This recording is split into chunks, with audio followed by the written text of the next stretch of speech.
안녕하세요. 올해 한의원 박 원장입니다. 한의원에서 진료를 하다 보면 땀이 너무 많이 나서 힘들어요. 피부과에서 보톡스를 맞았는데 효과가 없어요. 이렇게 고민을 털어놓는 분들이 많습니다. 혹시 여러분들도 손발 다한증 때문에 고생하고 계신가요? 보톡스 치료를 받았지만 효과를 못 보셨거나 더 근본적인 치료 방법을 찾고 계신다면 오늘 영상이 큰 도움이 되실 겁니다. 피부과에서는 손발 다한증을 치료하기 위해 보통 약물 치료나 보톡스를 사용합니다. 보톡스는 신경을 마비시켜 땀이 나오는 것을 억제하는 원리인데요. 하지만 효과가 일정 시간만 지속되며 시간이 지나면 다시 땀이 나는 경우가 많습니다. 또 반복해서 맞아야 한다는 부담감이 있고 손발의 감각이 둔해지거나 다른 부위에서 보상성 발환이 일어나는 부작용도 있습니다. 그렇다면 왜 한의원 치료가 필요할까요? 한의학에서는 손발 다한증을 단순히 땀샘의 문제로 보지 않습니다. 오히려 몸의 균형이 깨진 결과로 해석하는 경우가 많은데요.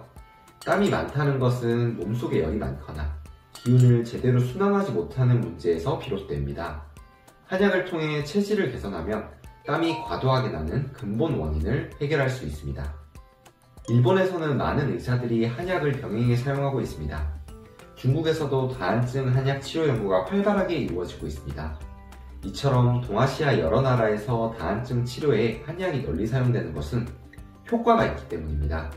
특히 열이 많은 체질이라면 양격산이 좋은 대안이 될 수 있습니다.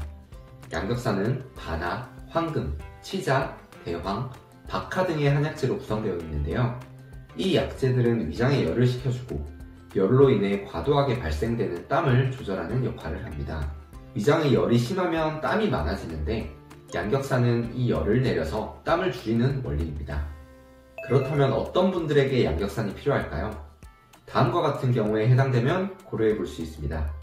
첫째, 얼굴이나 상체에 열이 많아 손발에 땀이 많이 나는 경우. 둘째, 평소 속이 쓰리거나 위장 기능이 약한 경우. 셋째, 매운 음식이나 더운 환경에서 땀이 폭발적으로 증가하는 경우. 넷째, 피부 트러블이 자주 발생하여 열감이 심한 경우. 마지막으로 밤에 자면서 땀이 나는 경우입니다. 실제 논문 사례를 하나 소개해 드릴게요.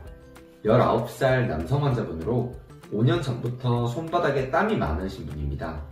여름에 더 심해지고 땀이 날 때 손이 따뜻해지며 쉽게 긴장하고 가슴이 답답하고 입이 마르고 대변이 끈적하며 소변색이 노란 편인 환자분입니다. 이 환자에게 양격산과 문담탕을 변형 처방한 결과 손바닥 땀이 감소하였고 수면과 정서 상태 개선에 큰 효과를 볼 수 있었습니다. 이처럼 한약 치료는 교감신경을 안정화하고 체질을 개선하여 다한증 증상을 효과적으로 완화할 수 있습니다. 그렇다면 한약을 얼마나 복용해야 효과를 볼 수 있을까요? 증상이 6개월 이내인 경우에는 한 달 정도 복용하면 증상이 호전되는 경우가 많습니다. 하지만 6개월 이상 지속된 만성인 경우에는 최소 3개월 이상 복용이 필요할 수 있습니다. 고령자이거나 회복력이 떨어지는 경우에는 더 오랜 기간 체질 개선을 목표로 치료해야 합니다.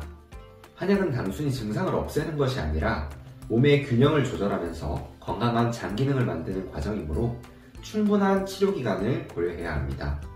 다한증 치료를 위해 보톡스나 약물 치료를 사용하는 것도 도움이 됩니다. 하지만 보톡스를 중단하였을 때 증상이 다시 악화되거나 효과를 보지 못한 경우라면 한약 치료를 고려해 보시는 것이 좋습니다. 손발 다한증은 생활에 큰 불편함을 주는 증상이지만 올바른 치료 방법을 찾으면 개선할 수 있습니다. 오늘 영상이 도움이 되셨다면 좋아요, 구독 부탁드리겠습니다. 다음번에는 더욱더 도움이 되는 영상으로 찾아뵙겠습니다. 감사합니다.